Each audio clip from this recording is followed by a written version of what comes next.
bab 6, di buku kalian itu bab 6, judulnya adalah toleransi, kerukunan, dan menghindarkan diri dari tindak kekerasan.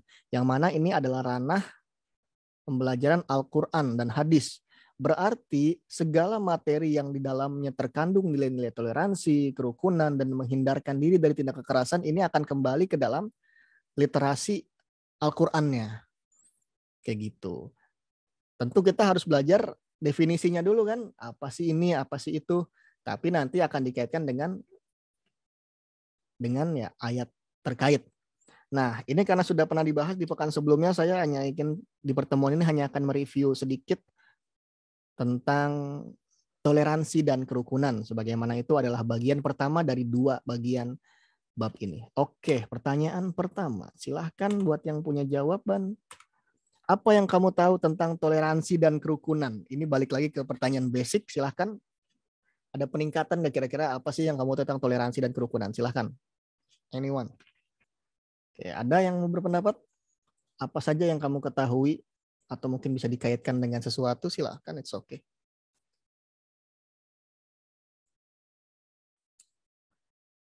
Ayo, ada yang mau mencoba?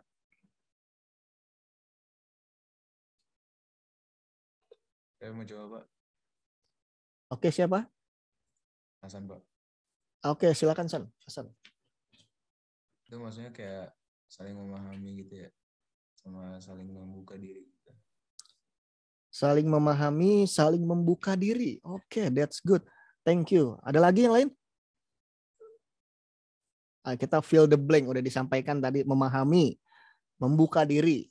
Ada lagi nggak kata kunci yang bisa mendefinisikan toleransi dan kerukunan? Gak apa-apa, apapun itu. Nanti kita pelajari satu persatu. Karena di sini kita ingin mengambil gambaran umum yang kamu miliki, baru kita meramunya di dalam kelas kita. Kayak gitu. Ada lagi? Baru 2 nih. Baru tadi apa tuh? Membuka diri dengan memahami. Ada lagi nggak kalimat lain yang bisa mendefinisikan toleransi? Karena kalau kita nggak... Oke, silakan. Ayo, Pis.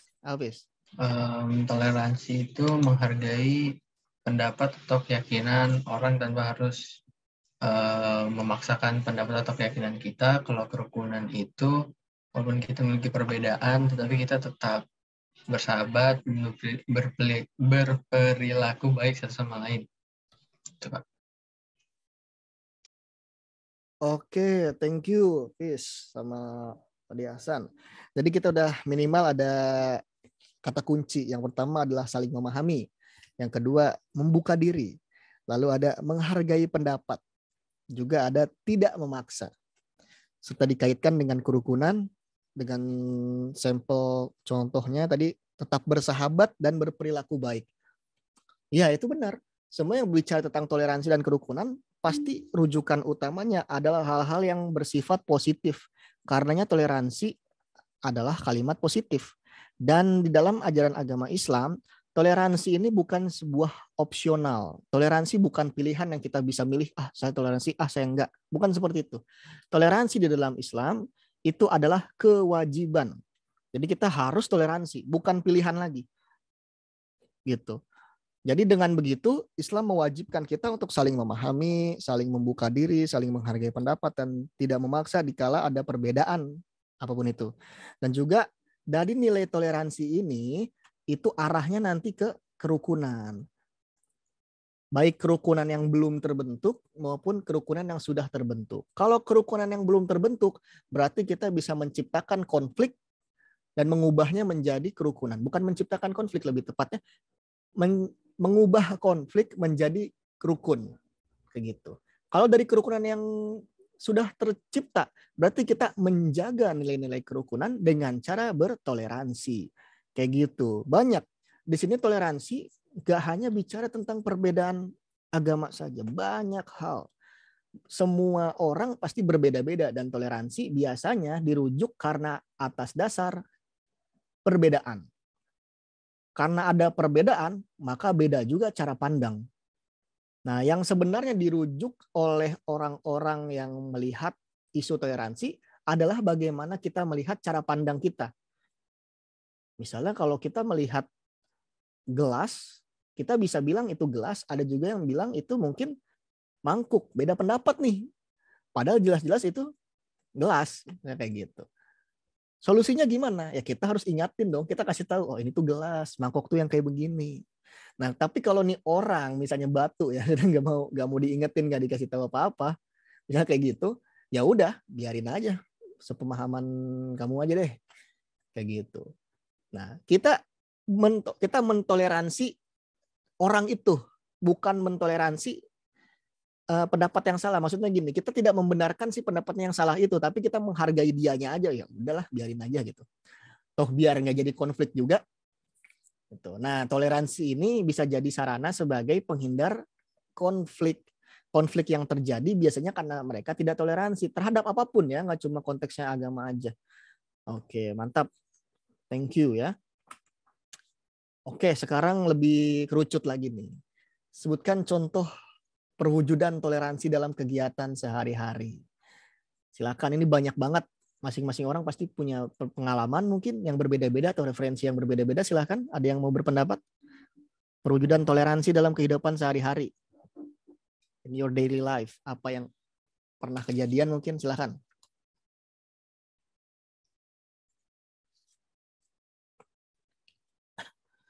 Ayo, ada nggak? Mana nih? Nazla, Pak. Oke, ada dua nih, Malik sama Nazla. Coba Nazla dulu, silakan. Saling ini mengingatkan untuk beribadah antar teman walaupun itu kayak beda agama gitu. Bagus, mengingatkan beribadah kepada teman meskipun berbeda. Oke, that's it. Thank you. Malik silakan. Kayak tidak memaksakan yang beda agama gitu, melakukan ibadah sama orang yang beda agama juga. Oke, tidak memaksa ya. Prinsipnya tidak memaksa yang berbeda agama, baik dalam hal ibadah maupun hal lainnya. Betul sekali, dua-duanya benar ya. Yang pertama, bagaimana tadi kita bisa mengingatkan untuk beribadah. Maksudnya apa? Kita memberikan keleluasaan kepada orang lain, teman kita yang berbeda agama, untuk tetap menjalankan ajaran agamanya. It's okay. Ya. Yang satu lagi, tidak memaksa. Nah, ini tidak memaksa juga konteksnya lebih besar ya. Karena ketika kita punya orang yang berbeda, baik beda pandangan ataupun beda agama, maka itu pasti bisa jadi kalau kita nggak hati-hati bisa menimbulkan konflik. Tapi dengan cara tidak memaksa, kita ya udah, agama saya seperti ini, agama saya seperti ini, agama saya seperti ini, agama seperti itu, dan kita berteman, kita fine aja, nggak ada masalah di sana. Bagus, thank you Nazla dan Malik. Oke, ada lagi nggak di sini? Coba, ya, ada lagi nggak yang di luar konteks agama deh, biar beda? Silahkan. Ada lagi? Siapapun? Kalau misalkan nih kita agamanya sama, tapi cuma sukunya beda, kayak kita nggak boleh mengucilkan gitu. Perbedaan suku, tidak mengucilkan orang yang berbeda suku, that's it, bagus. Dan mengucilkan dengan artian kita ya tetap berteman kepada mereka. Nah, ini adalah contoh-contoh dari toleransi yang mungkin kita temui dalam kehidupan sehari-hari. Tapi terlepas dari itu, ada contoh toleransi yang kecil mungkin yang kita nggak lihat, yang mungkin kita nggak anggap itu sebagai perbuatan toleransi. Banyak sekali ya. Contoh kecil misalnya ketika kamu lagi di meja makan, lagi pengen makan, kamu kan milih makanan tuh. Nah, kamu milih ini menurut kamu enak, orang lain menurutnya nggak suka sama itu. Ya udah, kamu jangan saling memaksa orang lain ngikutin selera kamu kayak gitu. Itu contoh paling simpel dari toleransi yang paling dekat dengan kehidupan kita.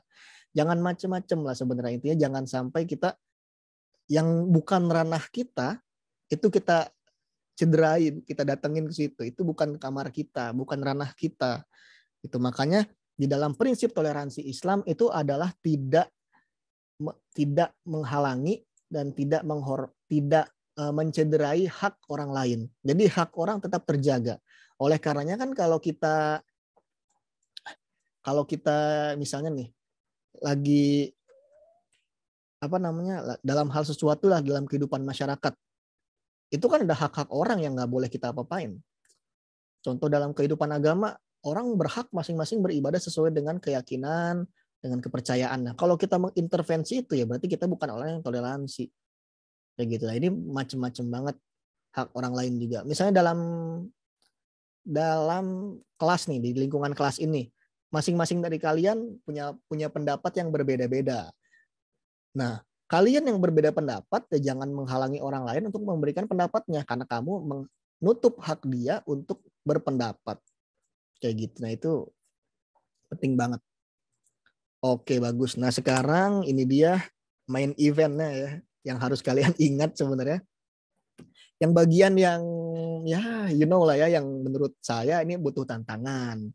Tapi di sini saya nggak berekspektasi untuk kalian langsung hafal segala macam. Tapi di sini yang saya tekankan adalah kalian udah mulai membuka, mengetahui ketika kita bicara tentang toleransi atau kerukunan, terkhusus dalam pelajaran kelas 11 ini, itu terkandung di dalam Al-Quran surah Yunus ayat 40 dan 41. Terkhusus di ayat 41-nya. Nah, ingat nanti ya, kalau ditanya ayat yang menjelaskan tentang toleransi dan kerukunan adalah jawabannya Al-Quran surah Yunus ayat 40 sampai 41. Atau kalau cuma tulisannya 41-nya aja nggak apa-apa. Nah, ini minimal kalian tahu dulu base-nya tuh di situ. Dengan begitu, baru kalian bisa buka buku nanti, pelajari pelan-pelan apa sih isi kandungannya. Dan sekarang saya ingin menantang kalian, menawarkan kepada kalian ya, kira-kira apa yang kamu dapat dari Al-Quran surah Yunus ayat 41. Ini poinnya besar karena saya ingin melihat kemampuan analisis kamu dalam ayat ini. Nah, buat yang nggak megang buku, saya sarankan megang buku sih ya. Cuma buat yang nggak megang buku, saya tampilkan ayatnya, terkhusus ayat 41-nya di layar. Bisa kalian lihat ya. Di ayat 41. Al-Quran surah Yunus surah ke-10 ayat 41. Oke, di sini ada yang mau membacakan ayatnya sembari menyimak yang lain?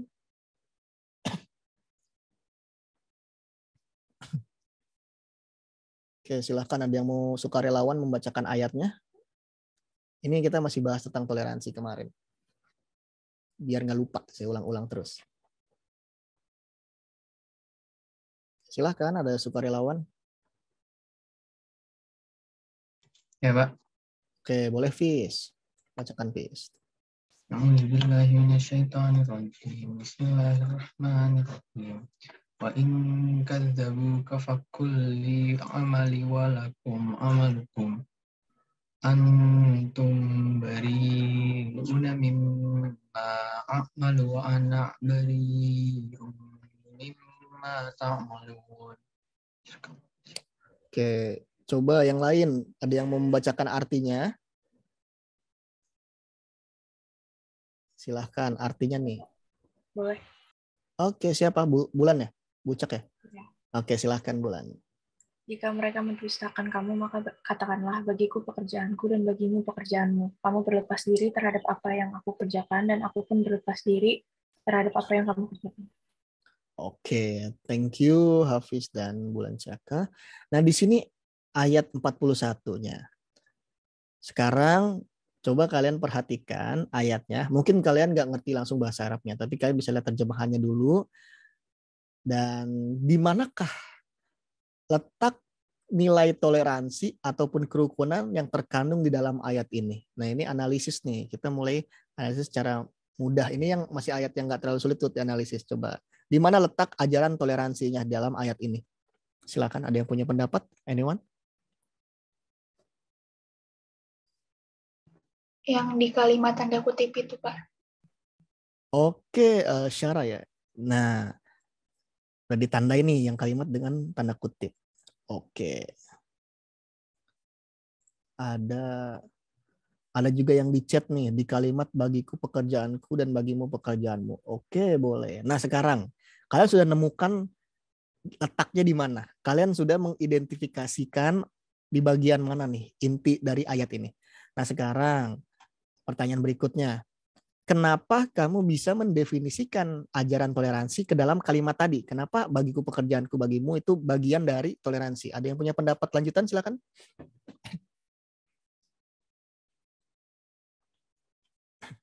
Dan nih udah mulai kebuka nih. It's okay. Ada yang punya pendapat nggak? Kenapa itu? Tahu dari mana itu toleransi? Silahkan. Coba tadi Syara. Kenapa jawabannya itu Syar?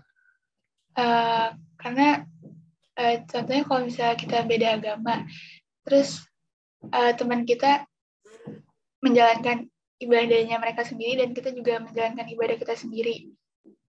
Ya gitu, Pak. Oke. Oke, boleh, bagus. Tambah ya. Thank you. Ada lagi yang lain?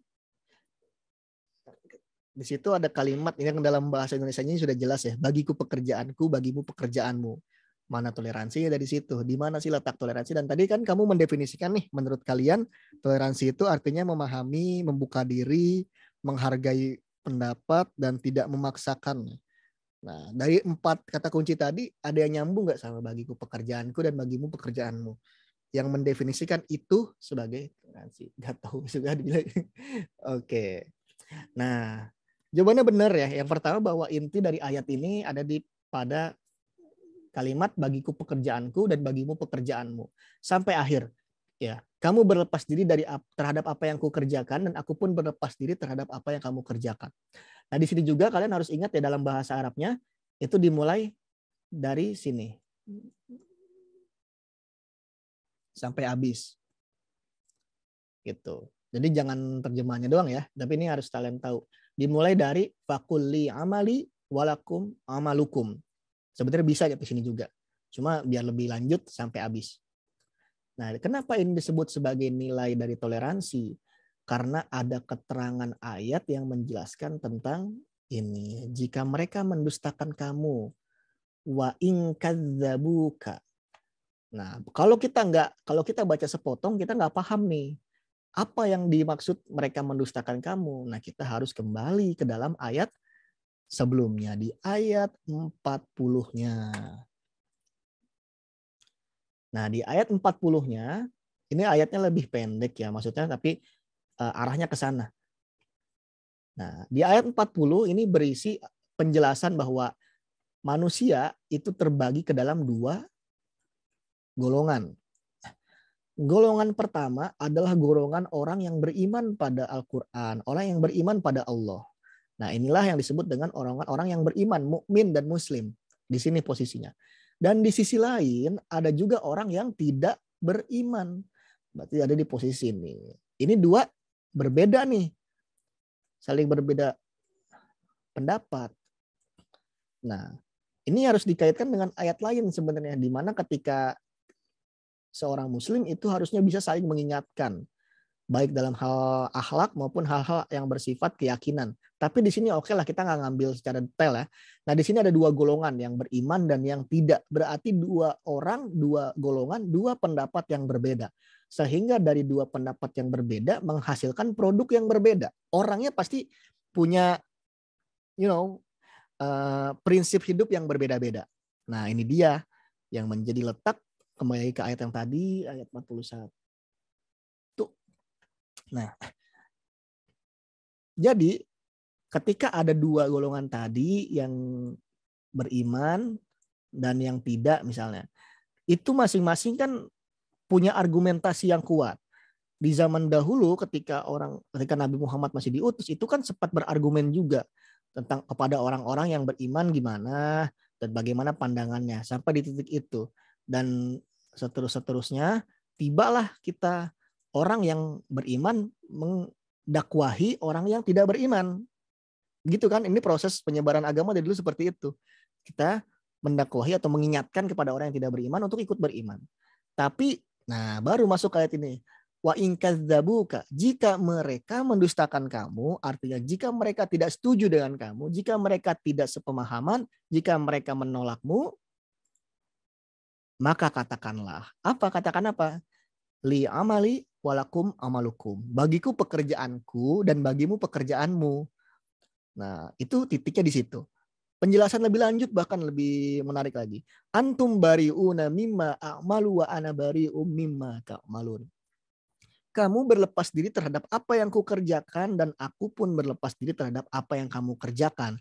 Dengan kata lain, ketika dihadapkan dalam suatu konflik, maka kita harus sama-sama menjauhi konflik itu dengan cara ya udah masing-masing aja. Nah, perbuatan ini bukan dalam artian yang negatif ya, bukan masalah kita malah jadi bermusuhan, bukan. Tapi kita menghargai orang lain dengan pendapatnya dan mereka harus menghargai pendapat kita sehingga kita tidak akan menimbulkan konflik. Jadi kita memilih untuk masing-masing saja. Kayak gitu. Berbeda, ini bukan yang didefinisikan sebagai pemicu permusuhan atau apa segala macam, bukan. Sama ketika misalnya kita beribadah di masjid, orang Kristen misalnya beribadah di gereja. Ketika kita di masjid, mereka di gereja, bukan berarti kita berantem kan? Ya kita masing-masing, kita di masjid, mereka di gereja. Tapi kalau ketemu ya berbaur lagi. Nah ini dia, pada hal-hal yang bersifat prinsip atau hal lainnya. Sekarang contoh lain misalnya, kalau diibaratkan dengan sebuah perbuatan ya, misalnya ini di suatu daerah itu ada lingkungan para pengedar narkoba misalnya, itu kan nggak boleh kan?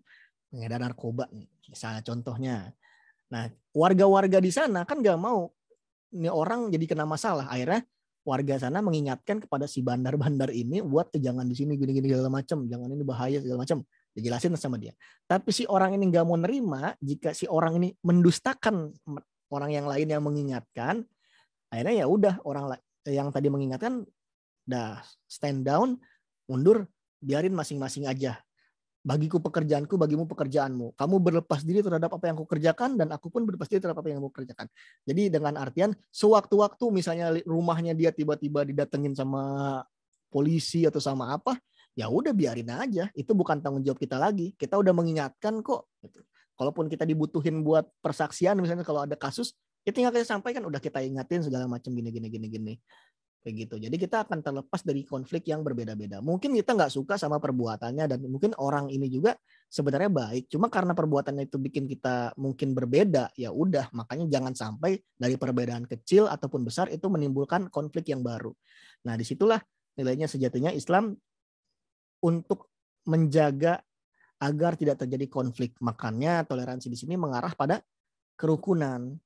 Kayak gitu. Toleransi bisa mengarahkan pada kerukunan. Dia nggak akan rukun kalau misalnya setiap orang punya pandangan yang berbeda dan membesar-besarkan perbedaan itu hanya untuk segolongan. Gitu. Makanya sekarang kalau fenomena yang terjadi di sekarang itu biasanya kalau ada apa-apa suka dipermasalahin. Masalah dikit rame atau apa rame. Padahal itu bukan masalah yang besar gitu dan ranahnya pun bukan ranah yang umum. Makanya kalau kita hidup di zaman sekarang itu pasti aneh-aneh aja gitu kalau kita ngelihat masalah-masalah yang ada di negeri kita, di dunia manapun ya kayak gitu ya. Nah itulah nilai toleransinya di mana kita pada akhirnya bisa memberikan kebebasan kepada orang lain dengan orang lain memberikan kebebasan kepada kita dengan konsekuensi yang diterima secara masing-masing, tanggung jawab masing-masing. Kayak gitu. Baik dalam pekerjaan kehidupan ataupun dalam bicara tentang keyakinan. Nah, ayat ini juga kan sampai serupa dengan Al-Qur'an surah Al-Kafirun ayat terakhir lakum dinukum waliyadin. Kan lakum dinukum waliyadin itu lebih spesifik ngebahas tentang keyakinan, tentang agama. Kalau ini kan nggak langsung ke arah agama. Ya kan nggak langsung tujuannya ke situ. Tapi kalau bicara tentang lakum dinukum waliyadin Al-Kafirun ayat terakhir itu bicara jelas tentang agama. Bagiku agamamu, bagimu agamamu, bagiku agamaku. Sama kan dengan frase yang dipakai dalam ayat ini, bagiku pekerjaanku dan bagimu pekerjaanmu. Sama pada prinsipnya ketika sudah saling mengingatkan dan nggak ada titik temu, ya udah masing-masing. Nah, tapi yang jadi perlu catatan adalah ketika seseorang ingin mengingatkan orang lain itu harus punya strategi. Jangan asal, jangan kasar, jangan menghitung orang pakai kacamata diri sendiri. Karena yang akan nyambung. Kita mungkin punya pandangan yang berbeda. Nah, gimana cara menyamakan pendapat itu? Ya kan sulit. Gitu. Terlebih dalam kasus-kasus yang tadi contohnya ya itu berbeda. Itu makanya toleransi juga dalam beberapa buku lebih diistilahkan sebagai agree to disagree kan. Sepakat untuk tidak sepakat. Ya kenapa ya? Karena kita ya udah lama-lama kita nilainya adalah membiarkan. Kayak gitu. Nilainya toleransi.